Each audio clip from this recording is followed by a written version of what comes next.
Hey, what's up guys? Thanks so much for checking out the video. I really appreciate it. So today we're out here in lovely Arkansas, of course.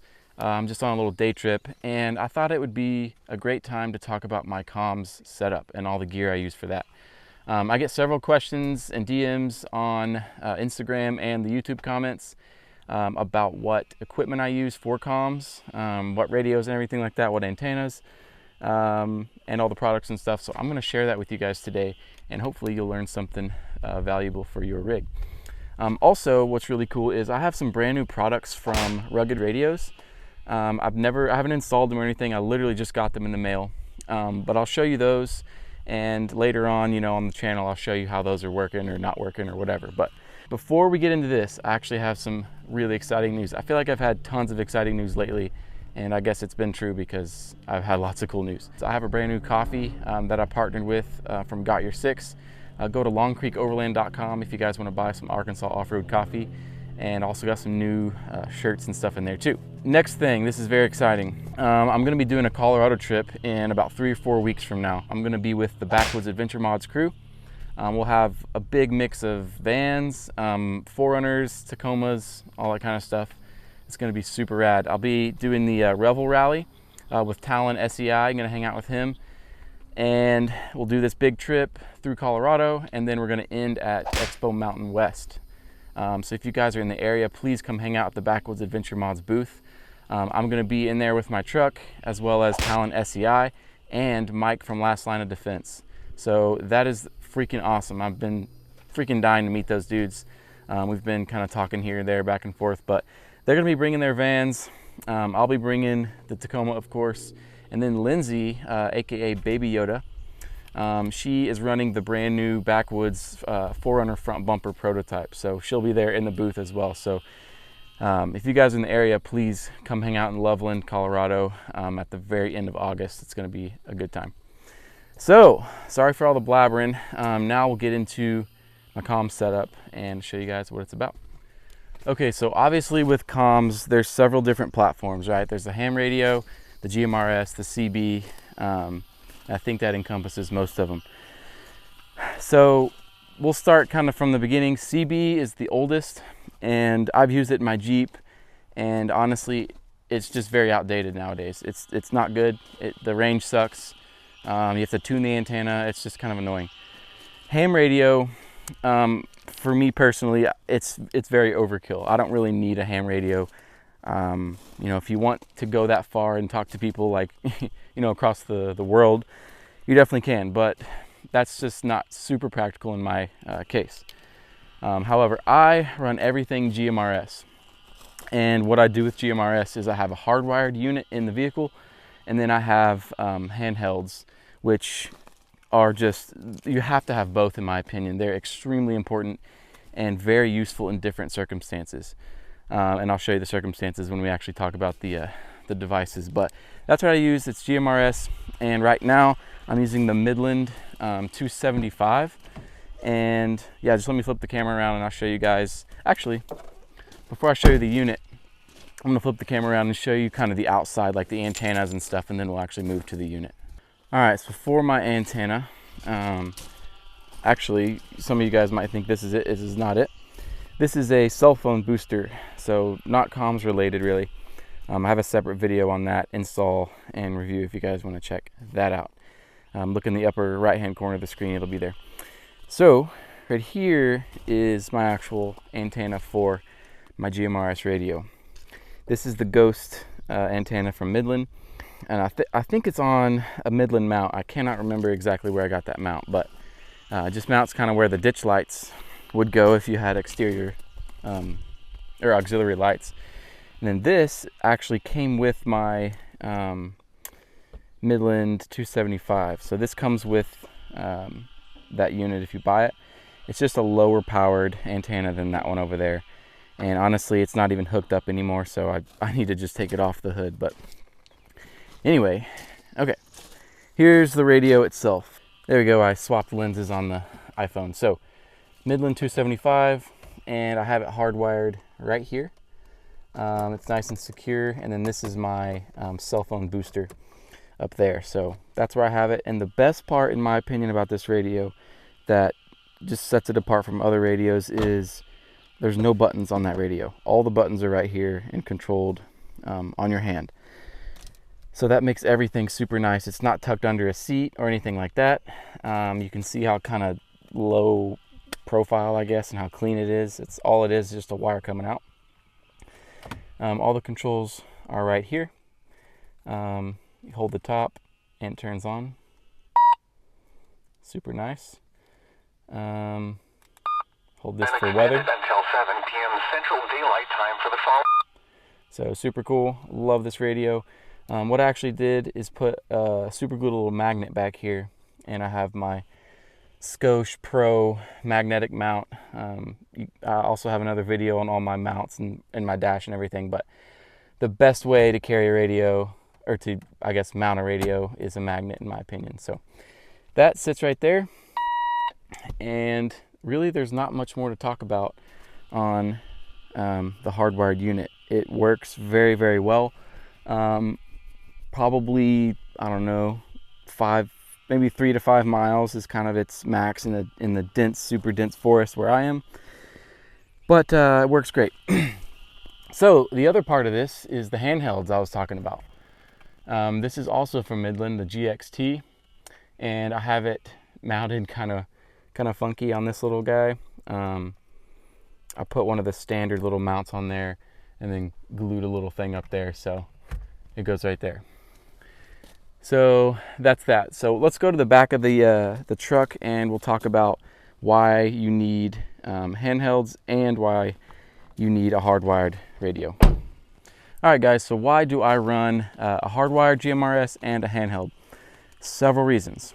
The first reason is if you're on a trail run or something with someone and they don't have comms, all you got to do is give them one of your walkie-talkies, and then they instantly have comms. It's super easy.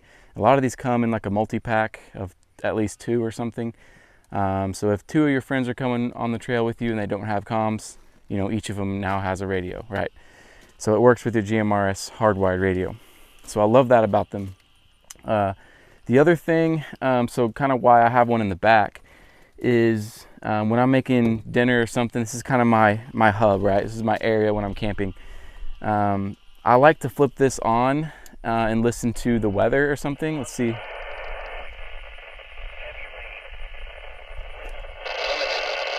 Yeah, it's pretty staticky right now, but I can go through and actually find, you know, a decent weather channel, and that way I'm kind of prepared for the night, and I can hear and kind of get a forecast of what's going on. So I keep one in the back kind of all the time.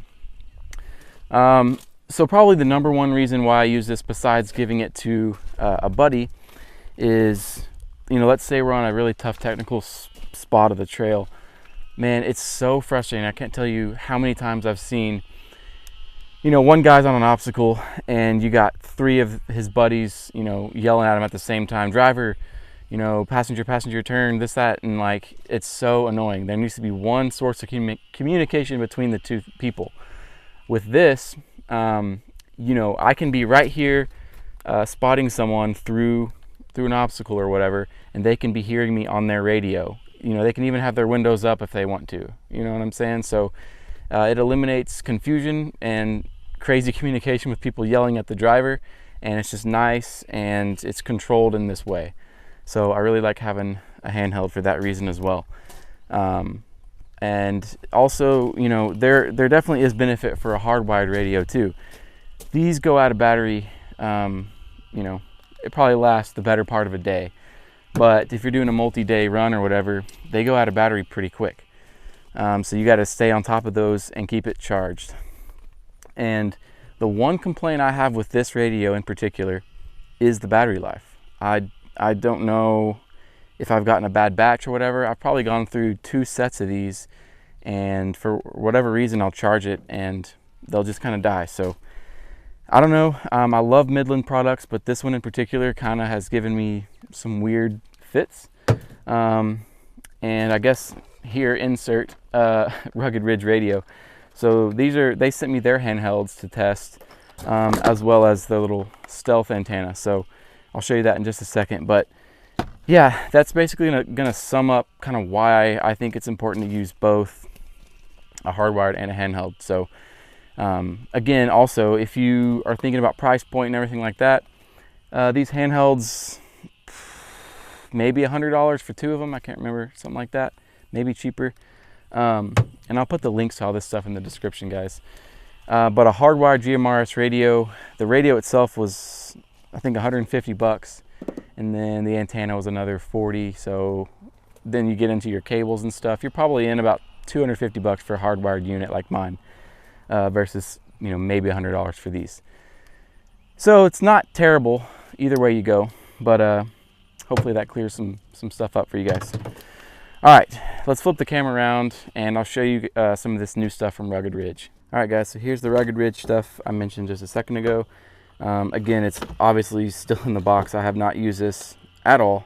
So this is not in any way a test or review of these products. It's just to kind of show you what they have. So what I'm really interested in, honestly, is this little antenna, because I haven't seen any other ghost sort of antennas like the Midland one before.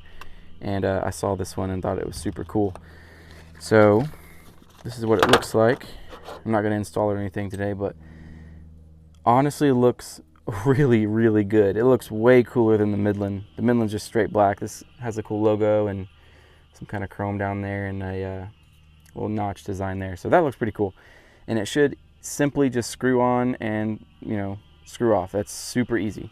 So that's what that looks like. And you know, I don't know enough about these radios, these handhelds from Rugged, to give you guys a full review or anything. So you're seeing this for the first time like I am. So that's what that looks like. Pretty cool. There's some mounting options, charger, things like that. So yeah, I'll try these. And you know, I've been using, like I said, these Midlands, the GXTs. These have been excellent except for the battery.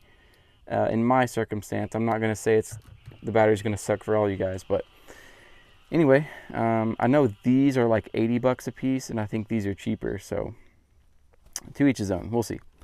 But yeah, hopefully I haven't bored you guys too much about radios, but yeah, we'll be using this on that upcoming Colorado trip and see how the comms do. All right, guys, one more thing, and then I'll let you go.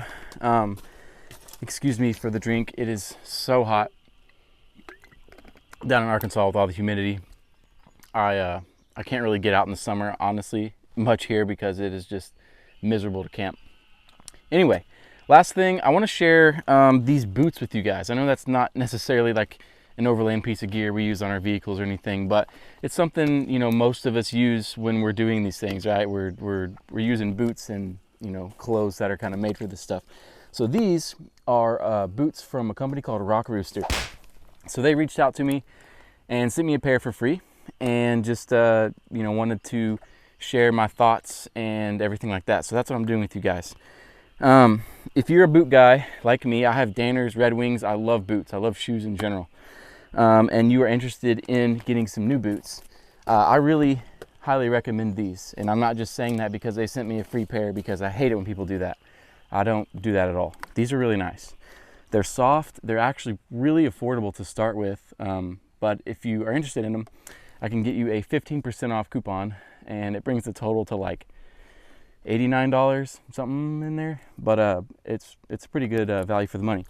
The insole inside, there's a really nice thick memory foam insole, which I was like blown away. It felt like a tennis shoe inside. So anyway, enough rambling. These are the boots if you guys are interested. It's a 7-inch mock toe boot, I think, soft toe or whatever. So yeah, check them out. So guys, I really appreciate it. Look forward to all this really cool content I'm going to be getting from the Colorado trip. I'm super stoked to get out there and do some wheeling. That's actually not in Arkansas, even though I love Arkansas, but I think it'd be really cool for you guys. Anyway, I really appreciate it. Thank you guys so much. Oh my gosh, one more thing, and I promise I'll let you go. Some guy on Facebook took a picture of the old TJ that I had and said it was spotted in Ouray, Colorado. And you know, I'll put it up on the screen, but this picture was taken in Ouray by just some person who'd followed my channel, and I thought it was the coolest thing ever because the owner I sold it to kept it exactly the same. So it was just super cool to see it out there, you know, still living its life as a Jeep. All right, I feel like I've talked a ton. Thank you guys so much for making it this far in the video. I appreciate it, and I hope you guys have a good day. Thanks.